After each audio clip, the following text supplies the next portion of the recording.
नमस्कार, मी सौ संध्या जोशी. मी बावधन पुणे येथे राहते. पहिल्यापासूनच मी ऋषी कपूर यांची फॅन आहे. तर ते गेल्यानंतर त्यांच्याच पिक्चरची नावं गुंफून मी त्यांना आदरांजली वाहण्याचा प्रयत्न केला आहे माझ्या या कवितेतून. बचना ए हसीनो म्हणत आलास आणि बॉबीला वेड लावलंस. बचना ए हसीनो म्हणत आलास आणि बॉबीला वेड लावलंस.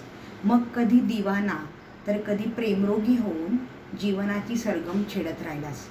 मग कधी दिवाना तर कधी प्रेमरोगी होऊन जीवनाची सरगम छेडत राहिलास. कधी खेळकर अकबर तर कधी क्रूर रौफलाला झालास. हम किसी से कम नाही हे सर्वांना दाखवत राहिलास. जहरीला इन्सान तू कधीच नव्हतास. जहरीला इन्सान तू कधीच नव्हतास तर सेन्सिटिव्ह मॉन्टी बनून कर्ज फेडायला आलास. पण खेल खेल में म्हणत नसीब हसले. 102 नॉट आउट व्हायचे राहूनच गेले. या थोर अभिनेत्याला माझी भावपूर्ण आदरांजली. धन्यवाद.